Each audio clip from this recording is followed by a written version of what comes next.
Hey everyone! Sadly yesterday I was having some technical difficulties, but today we are back with Junie B. Jones and A Little Monkey Business, and since I missed reading yesterday, today I'm going to be reading 4 chapters instead of just 2, and then you can check back again tomorrow for the very end of the book. So today we're going to be reading the next 4 chapters of Junie B. Jones. And we'll get started with chapter 3, A Very Wonderful Thing. Yesterday, a very wonderful thing happened, and it's called I Had Pie for Dinner. Just pie, and that's all. That's because my mother went to the hospital to have the baby, and Daddy and Grandma Miller went with her. And so me and Grandpa got to stay at his house, all by ourselves, and no one even babysitted us. And guess what? Grandpa smoked a real live cigar right inside the house, and Grandma didn't yell, "Go outside with that thing, Frank." And after that, my grandpa gave me a piggyback ride, and he let me put on Grandma Miller's new hat with the long brown feather. And also, I got to walk around in her high red heels.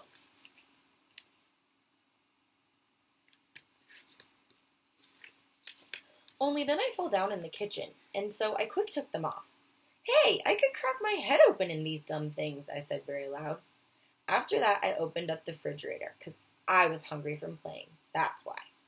"Hey, guess what? There's a big fat lemon pie in here, Frank," I hollered.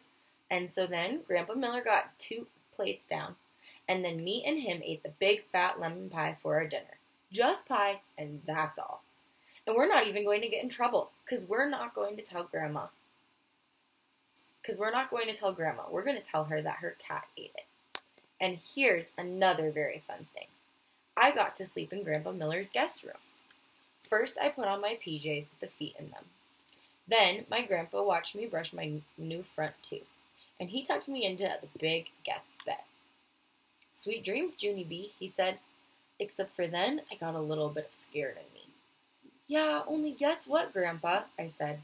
"It's very dark in this big room, and so there might be hidey things in here." Grandpa looked all around the room, and also in the closet. "Nope, no hidey things in here," he said. After that, he left on the hall light for me, so my imagination wouldn't run wild. Except I still didn't sleep that good, because there was a drooly guy with claws under my bed, I think. And so this morning, my eyes felt very sagging. Only then, I sniffed something that woke them right up, and its name was Delicious Waffles. Grandpa Miller cooked them for me, and he let me pour on my own syrup, and he didn't yell, "Whoa, whoa, whoa!" After that, me and him played until it was time for kindergarten. Except before I left, the funnest thing of all happened. My Grandma Miller came home, and she said that Mother had a baby, and it was the boy kind. Then me and her and my grandpa all did a big, giant hug, and Grandma Miller picked me up and she swinged me in the air. "You're just going to love him, Junie B," she said. "Your new brother is the cutest little monkey I've ever seen." Then my eyes got very wide. "He is? Really?" I said. Grandma Miller put me down. Then she started talking to my grandpa. "Wait till you see him, Frank," she said. "He's got the longest little fingers and toes." I tugged on her dress. "How long, Grandma?" I said. "Longer than mine?" But Grandma just kept on talking. "And his hair, Frank, my word! He's got oodles and oodles of thick black hair." I pulled on Grandma's arm. "How come, Grandma? How come he's got hair?" I asked. "I thought little babies were supposed to be baldies." But still, my grandma didn't answer me. "And he's big, too, Frank. He's much bigger than any of the other babies in the hospital. And you should feel how tightly he grabs onto your finger when you—" Just then, I stamped my foot very hard. "Hey, I want some answers down here, Helen. He's my baby, too, you know." Grandma Miller frowned at me, because I'm not supposed to call her Helen, I think. "Sorry," I said, kind of quiet. Then Grandma Miller bended down next to me, and so I didn't have to yell anymore. "Are you telling me the truth, Grandma?" I said. "Is my brother really the cutest little monkey you ever saw? For really and honest and truly?" Then my Grandma Miller hugged me very tight. "Yes, little girl," she whispered in my ear, "for really and honest and truly." After that, she picked me up again, and me and her twirled all around the kitchen. Chapter 4, Hoppy and Russell. My room at kindergarten is named Room 9. I have two bestest friends in that place. One of them has the name of Lucille. Lucille sits right exactly next to me. She has a red chair and also little red fingernails, which are very glossy. My other bestest friend is named Grace. Me and that Grace sit together on the school bus. Except for not today we didn't, because today Grandpa Miller drove me. Then he walked to Room 9 with me, and he waved at my teacher. Her name is Mrs.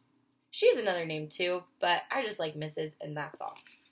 When I first walked into my room, Lucille was looking at that Grace's brand new shoes, and their name was Pink High Tops. "Hey, Grace, those new shoes look very beautiful on you," I said.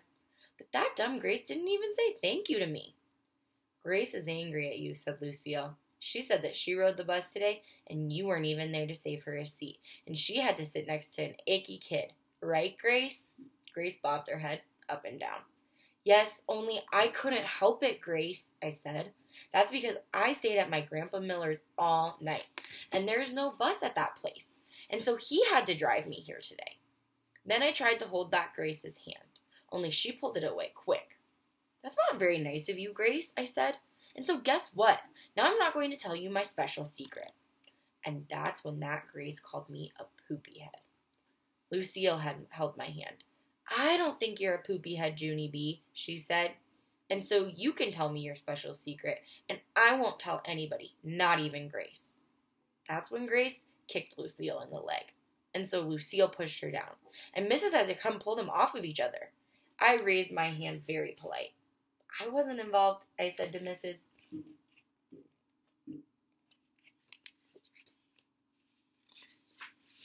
After that, we had to sit down and do some work.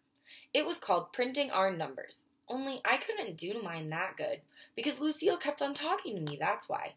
"Come on, Junie B," she said in her whispering voice. "Tell me your special secret. I won't tell, I promise."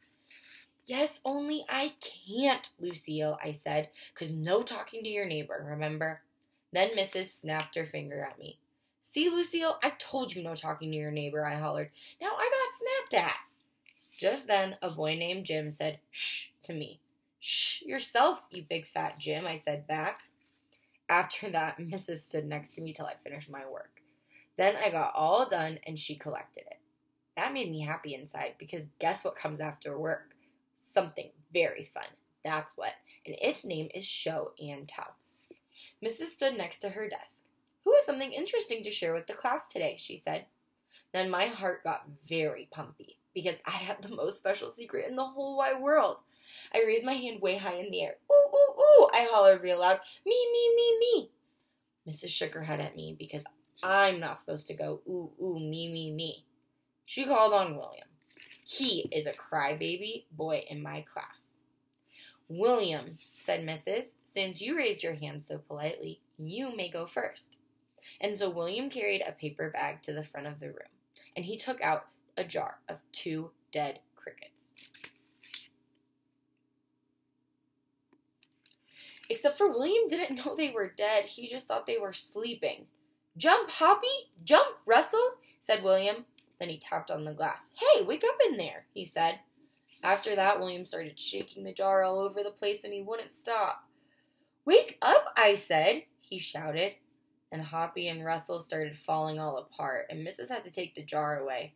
That's when William started to cry, and he had to go to the nurse's office to lie down. And so then I raised my hand way high in the air again, because guess what? My show and tell was way better than 2 dead crickets. Chapter 5, Monkey Business. Mrs. called my name. "Junie B, would you like to go next?" she asked. Then I jumped right up and I ran speedy fast to the front of the room. "Guess what?" I said, very excited. "Last night my mother had a baby, and it's the boy kind." Mrs. clapped her hands. "Junie B. Jones has a new little brother, everyone," she said. "Isn't that wonderful?" Then all of room 9 clapped too. "Yes, only you haven't even heard the bestest part yet," I said very loud. "Because guess what else? He's a monkey. That's what else. My new brother is a real, alive, baby monkey." Mrs. got a funny look on her face, and she squinted her eyes very tiny. And so maybe she didn't hear me or something, I think. I said, I've got a monkey brother, I shouted real loud. And then that mean Jim jumped right up from his desk, and he hollered, liar, liar, pants on fire. No, they are not on fire, Jim, I said back. I do too have a monkey brother. You can ask my Grandma Miller if you don't believe me. Mrs. raised her eyebrows way high on her head. Your grandmother told you that your brother is a monkey? She asked me. Yes, I said. She told me he has long fingers and long toes and lots of black fur all over himself. After that, Mrs. kept on looking and looking at me. Then she said it was time for me to sit down.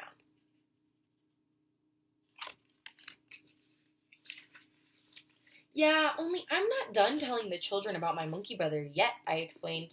Because guess what else? His wallpaper has pictures of his jungle friends on it, and his bed has bars on the side. But I'm going to teach him not to bite or kill people. Then this boy named Ricardo, who has cute freckles on his face, said, monkeys are cool to me. I know they are cool, Ricardo, I said. And guess what else? Maybe I can bring him to school on pet day. Then Ricardo smiled at me, and so he might be my boyfriend, I think. Except for there's a boy in room 8 who already loves me. Just then, Mrs. stood up and pointed at me.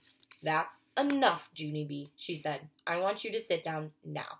You and I will talk about this monkey business later. And so that made me giggle, because monkey business is a funny word, I think.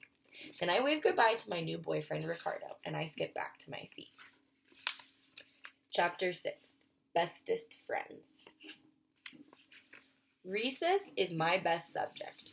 I learned it my first week at school. Recess is when you go outside and you run off your steam. Then when you come in, you can sit still and better. And you don't have ants in your pants. At recess, me and Lucille and Nat Grace play horses together. I'm Brownie, Lucille is Blackie, and Nat Grace is Yellowy. I'm Brownie, I hollered as soon as I got outside. I don't want to play horses today, said Lucille. I want to know some more about your monkey brother. Me too, said that Grace. Then Lucille pushed that Grace out of the way, and she whispered a secret in my ear.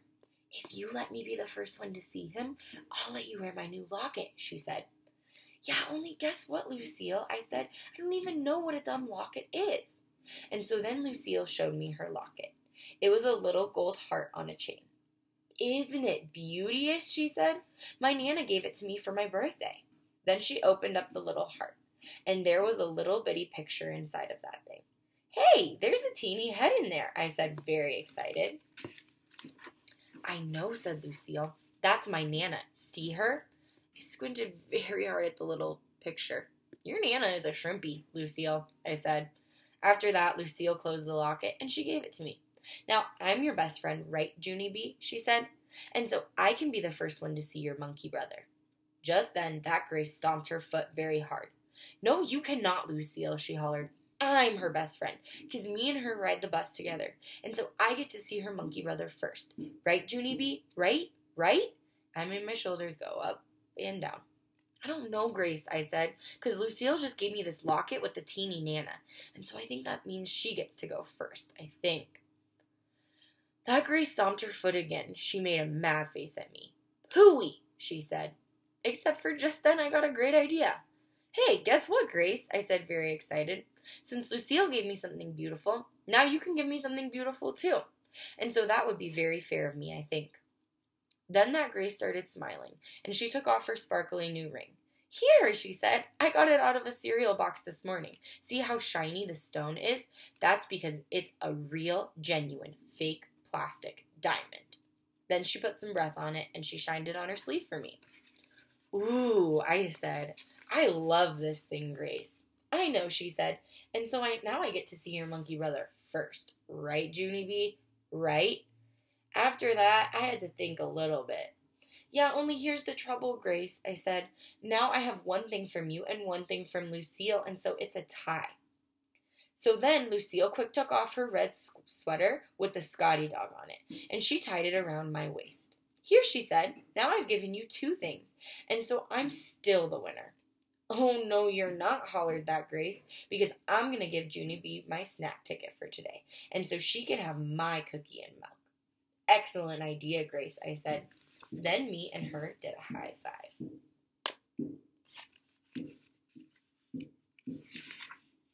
Oh, yeah, said Lucille. Well, then I'm going to give her my snack ticket, too. And so I'm still the winner. After that, Grace looked all over herself. But that's not fair, she said, because I don't have anything else to give her. And so I looked all over her, too. And then I jumped up and down again. Yes, you do, Grace, I said. You do, too, have something else to give me. And their name is your new pink high tops. That Grace stared at her feet. She looked very sad. Yeah, only this is the first time I ever wore these, she said real quiet. And so I patted her so she would feel better. I know, Grace, I explained nicely, but if you don't give them to me, then you won't be able to see my monkey brother. And so then me and that Grace sat down on the grass, and she took off her new pink shoes, and she gave them to me. Thank you, Grace, I said politely. Then I stood up. Okay, your turn, I said to Lucille. Only too bad for me, because just then the bell rang. All right, friends, tomorrow I will be finishing the rest of Junie B. Jones and a little bit of Monkey Business, so check back tomorrow.